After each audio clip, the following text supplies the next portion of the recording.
मां, मैं आपका दुख तो कम नहीं कर सकता और ना ही मैं आपका पुत्र आपको लौटा सकता हूं, लेकिन इतना अवश्य कह सकता हूं कि शीघ्र ही इन परेशानियों का हल खोज दूंगा। मैं राजा धनानंद के दरबार जा रहा हूं और वचन देता हूं कि प्रजा के दुख से उन्हें अवगत कराऊंगा। ये राज्य ऐसे नहीं चल सकता, उन्हें इस समस्या का समाधान करना ही होगा। चाणक्य की बात सुन उस औरत ने आंखों में आंसू लिए ममता भरी नजरों से उनकी ओर देखा और बोली, आज पहली बार तुझे देख ऐसा लग रहा है कि मगध का हृदय अभी भी धड़क रहा है। तूने इतना ही कह दिया, मेरे लिए बहुत है पुत्र, लेकिन वचन मत दे, तेरे अंदर करुणा होगी, लेकिन जिसके पास तू जा रहा है उसका लहू पानी बन चुका है। अनुभव से कह रही हूं ये बात। मेरे पास देने के लिए कुछ है तो बस आशीर्वाद है। चाणक्य ने उनके पांव छुए और कहा, मुझे आपसे बस यही चाहिए था मां, आशीर्वाद दें। उस औरत ने उनके सिर पर हाथ फेरा और चाणक्य दृढ़ संकल्प लिए चल दिए राजमहल की ओर। चाणक्य जब महल पहुंचे तो द्वार पे खड़े द्वारपाल ने उन्हें रोककर पूछा, आप कौन हैं? चाणक्य ने उस द्वारपाल की ओर देखते हुए कहा, मैं तक्षशिला का आचार्य चाणक्य हूं। एक अति आवश्यक कार्य के लिए मेरा राजा धनानंद से मिलना जरूरी है। यह सुन द्वारपाल ने उनसे बड़ी विनम्रता से कहा, अभी महाराज व्यस्त हैं, आप यहीं प्रतीक्षा करिए, मैं महाराज को संदेश भिजवाता हूं। यह सुन चाणक्य वहीं पास में एक स्थान देखकर बैठ गए और राजा के संदेश मिलने की प्रतीक्षा करने लगे। उन्हें प्रतीक्षा करते करते शाम हो गई। वो जब भी द्वारपाल से राजा के बारे में पूछते तो उसका एक ही जवाब होता कि अभी राजा व्यस्त है। चाणक्य को समझ में आ गया कि अब सीधे हाथ से घी नहीं निकलने वाला, उंगली टेढ़ी करनी ही पड़ेगी। थोड़ी देर बाद उनकी नजर कुछ रसोइयों पर पड़ी जो कि महल के पीछे वाले रास्ते से अंदर जा रहे थे। चाणक्य को उनका मौका मिल गया था। उन्होंने अपना भेष बदला और उन रसोइयों की टोली में शामिल हो महल के अंदर प्रवेश कर गए। लेकिन राज दरबार तक पहुंचना अभी भी आसान नहीं दिख रहा था, क्योंकि अंदर एक द्वार पे खड़े कुछ सैनिकों ने सबसे आगे चल रहे रसोइयों को रोककर पूछा, कितने लोग हैं आज? उसने जवाब दिया, आज भी 10 लोग हैं।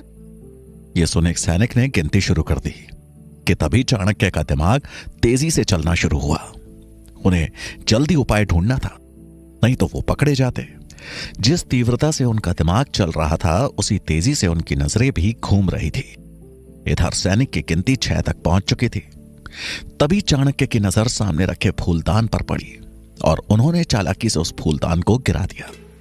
ये देख कतार में खड़े रसोइये उस फूलदान को उठाने के लिए एक साथ झुंड में हो गए। सैनिक की गिनती बीच में रुक गई और इसी मौके का फायदा उठा चाणक्य ने वहां से अपना रास्ता बदल लिया और निकल गए राज दरबार की खोज में। वो एक जगह रुक वापस अपने भेष में आए और कुछ ही देर में वो राज दरबार के अंदर थे। लेकिन ये क्या, राज दरबार में कोई राजसभा नहीं, बल्कि बाहर से आई सुंदरियों का नृत्य चल रहा था। धनानंद नशे में चूर सुंदरियों के नृत्य का आनंद ले रहा था। अचानक उसकी नजर मैली धोती पहने ब्राह्मण पर पड़ी और वो गुस्से में बोला, कौन हो तुम? अंदर कैसे आए? नृत्य वहीं रुक गया। चाणक्य ने अपने हाथ जोड़ बड़े ही शांत भाव से कहा, प्रणाम महाराज, मैं तक्षशिला का आचार्य चाणक्य हूं। धनानंद को चाणक्य का यूं आना अच्छा नहीं लगा, लेकिन उसने अपना गुस्सा शांत करते हुए थोड़ा नरम भाव से कहा, प्रणाम आचार्य, पर ऐसी क्या वजह थी जो आप बिना बताए अंदर आ गए? चाणक्य बोले, मैंने द्वारपाल को संदेश दिया था। लेकिन तभी उनकी बात को काटते हुए धनानंद ने कहा, तो अगर द्वारपाल ना बोलेगा तो आप ऐसे बिना बताए चोरों की तरह चले आएंगे अंदर? कहां गई आपकी शिक्षा? चाणक्य गंभीर भाव से बोले, इस अपराध के लिए क्षमा महाराज, लेकिन मेरा आपसे मिलना अत्यंत आवश्यक था। धनानंद ने अपने आसन पर ही बैठते हुए कहा, ऐसी भी क्या बात करनी है आपको जो आप थोड़ी प्रतीक्षा भी नहीं कर सके? हम भी तो जरूरी काम कर रहे हैं। आपका भाग्य अच्छा है कि हम ब्राह्मणों को नहीं मारते, वरना अब तक ये शीश धरती पर होता। ये कहते हुए राजा धनानंद ने एक गहरी सांस ली और कहा, अब जब आपने इतना साहस दिखाई दिया है तो बताइए, क्या बात करनी है आपको? चाणक्य चिंतित भाव से बोले, गांधार के राजा आंबी ने मैसेडोनिया के सम्राट सिकंदर के सामने आत्मसमर्पण कर दिया है।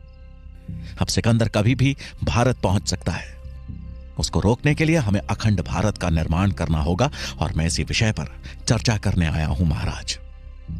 तभी धनानंद ने चाणक्य को अपने पास आने का इशारा करते हुए कहा,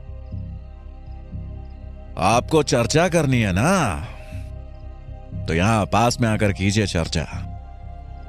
चाणक्य असमंजस में थे, लेकिन राजा की आज्ञा का पालन कर पहुंच गए उनके पास। चाणक्य के पास आते ही धनानंद ने कहा, अपने घुटनों पे बैठ जाइए। चाणक्य ने इस अपमान को सह लिया, क्योंकि उस समय उनके मन में सिर्फ और सिर्फ प्रजा और देश की चिंता थी। वो अपना स्वाभिमान त्याग वहीं घुटनों के बल बैठ गए। वो बैठे ही थे कि धनानंद ने उनकी तरफ गुस्से से देखा और कहा, ये है तेरी औकात। अब तू मुझे सिखाएगा कि राज्य कैसे चलाना है, कैसे सुरक्षा करनी है। अब तू बताएगा मुझे कि अपने राज्य का विस्तार कैसे करना है। तो कौड़ी का शिक्षक है तू। चुपचाप अपना काम कर। युद्ध के बारे में सोचना और लड़ने का काम हमारा है, समझा? ये सुनते ही चाणक्य बोले, क्षमा महाराज, मेरी शिक्षा ने मुझे यही सीख दी थी कि यह राज्य जितना आपका है उतना ही हम सबका। मैं तो अपना कर्तव्य समझ आपसे मदद मांगने आया था। केवल आप ही हैं जो सिकंदर को रोकने का सामर्थ्य रखते हैं। धनानंद गुस्से में खड़ा होकर गरजा, हमें अपने सामर्थ्य का ज्ञान है और जब सिकंदर मगध पर आक्रमण की सोचेगा तो हम उससे निपट लेंगे। सीमा सुरक्षा राजा का नहीं, सैनिक का कार्य है। अब इससे पहले कि हम भूल जाएं कि तुम एक ब्राह्मण हो, जिस गति से आए थे उसी गति से बाहर निकल जाओ। चाणक्य यह अपमान सह नहीं पाए और धनानंद की आंखों में आंखें डालकर बोले, निकल जाऊंगा महाराज, परंतु अगर आप अपना कर्तव्य निभा रहे होते तो एक ब्राह्मण को तक्षशिला से चलकर यहां आना ही नहीं पड़ता। राजा का कर्तव्य दुर्बलों की रक्षा करना है, ना कि उन पर अत्याचार करना।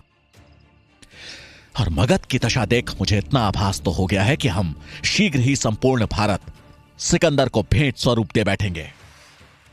यह सुनते ही धनानंद का पारा आसमान चढ़ गया और उसने चाणक्य को जोर से लात मार के नीचे गिरा दिया और सैनिकों को आवाज लगाते हुए कहा, ब्राह्मणों का मान सम्मान इस चोटी में होता है ना?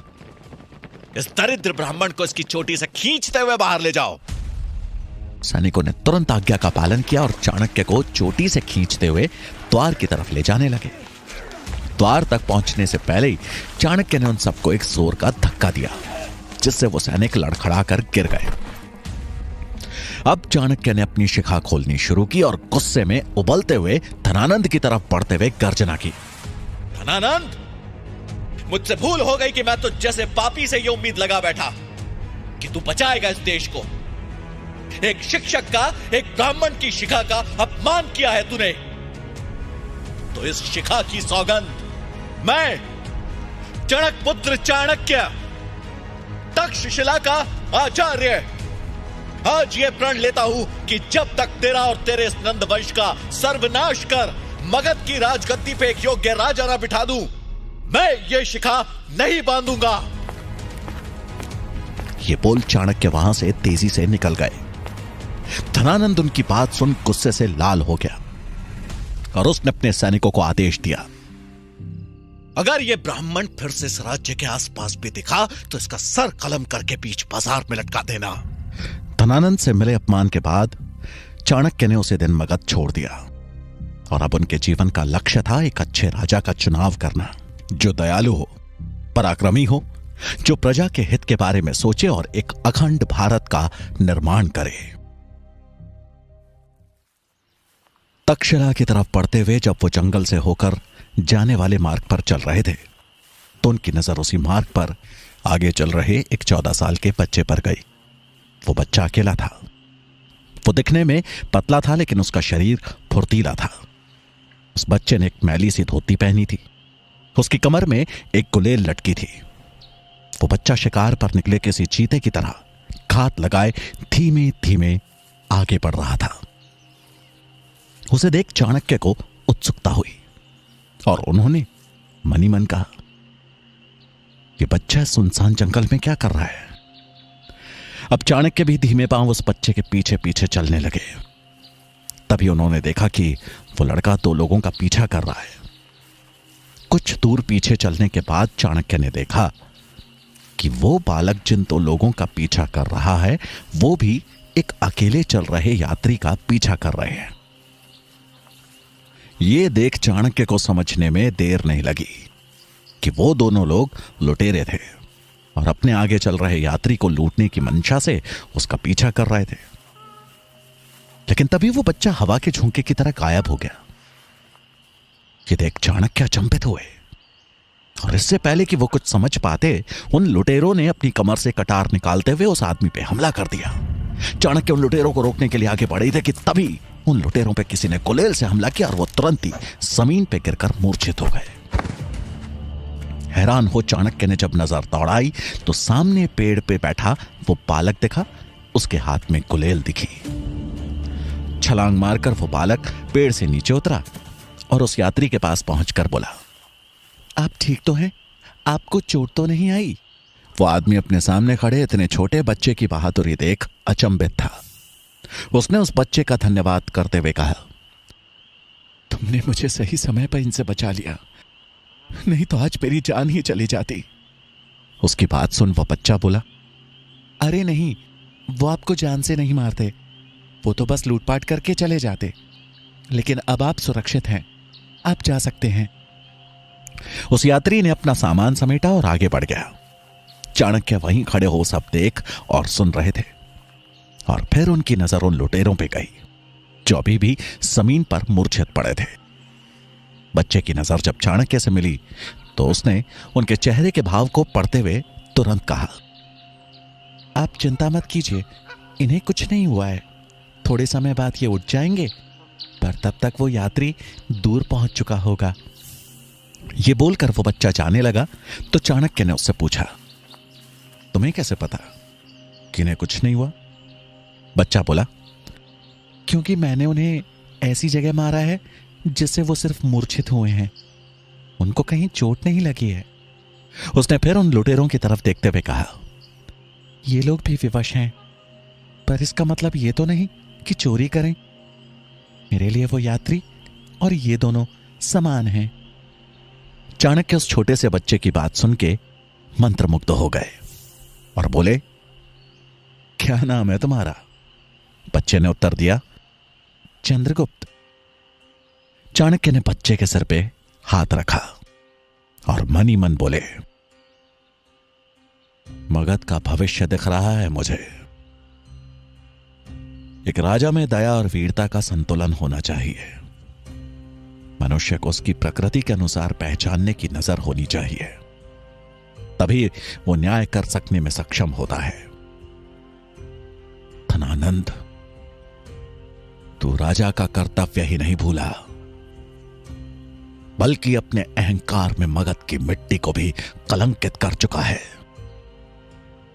लेकिन आज और अभी से इस कलंक को मिटाने की प्रक्रिया शुरू हो चुकी है। अब समय नहीं है तेरे पास धनानंद। बहुत जल्द तेरा लहू सिंचित करेगा मगध की पावन भूमि को। मेरी खोज आज पूरी हो गई है। मिल गया है मुझे मगध सम्राट। मगध की राजगद्दी पर अब चंद्रगुप्त बैठेगा और उसे इस राजगद्दी तक पहुंचाऊंगा मैं।